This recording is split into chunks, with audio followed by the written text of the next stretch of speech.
রাত্র দিক হইল সঙ্গে না কেউ ছিল,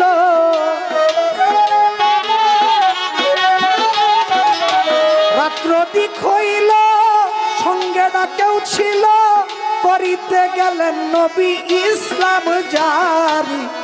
আবু জাহেলের বাড়ি গো, আবু জাহেলের বাড়ি।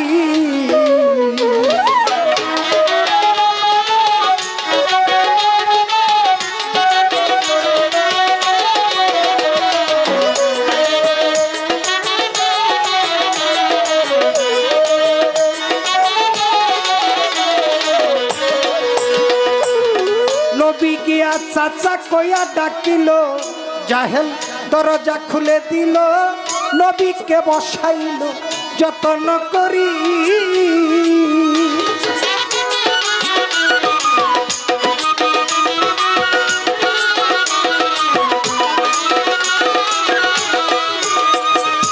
যেহেতু নবুয়ত বেলায়েত পালা, নবুয়ত নবীজির পৃষ্ঠদেশে ছিল, বেলায়েত নবীজির বুকের মধ্যে ছিল।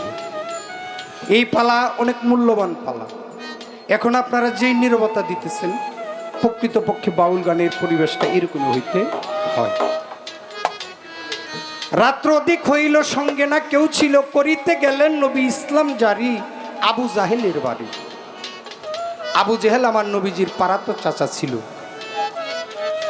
একদিন আমার নবীজি রাস্তা দিয়ে হেঁটে যায়, হঠাৎ করে তাকিয়ে দেখে আবু জেহেল রাস্তার পাশে বরই গাছের নিচে দাঁড়িয়ে বরই খাইতেছে। আমার নবীজি বলে, চাচা আপনি বরই গাছের নিচে দাঁড়িয়ে কি খান? আবু জেহেল মনে মনে ভাবে, মোহাম্মদ আমার ভাতিজা, যদি বলি বরই খাই, যদি সে আমার কাছে বরই চাই তাহলে তাকে বরই দিতে হবে। সে আমার বাপদাদার ধর্ম ত্যাগ করে নতুন এক ধর্ম প্রচার করে, ইসলাম ধর্ম সে প্রচার করে সমস্ত লোকদেরকে তার ধর্মে সে নিয়ে যাইতেছে, তারে আমি বরই দিব না। এই বাচ্চারা, এই কথা বললেন না, কথা বললেন না। আবু জেহেল বলে, সে আমার শত্রু, আমি যদি বলি বরই খাই, মোহাম্মদ তো আমার ভাতিজা, যদি আমার কাছে বরই চাই তাইলে তো তাকে বরই দিতে হবে। আবু জেহেল কয়, ভাতিজা আরব দেশের পাথরগুলি শক্ত না নরম, কামড় দিয়ে পরীক্ষা করি। সাথে সাথে আমার আল্লাহ বেজার হয়ে গেলেন। আল্লাহর কুদরতে বরই মুখের মধ্যে নিয়ে যখন কামড় দিল, দেখে বরই আর বরই নাই, বরই সত্যি সত্যি পাথরে রূপান্তরিত হয়ে গেছে।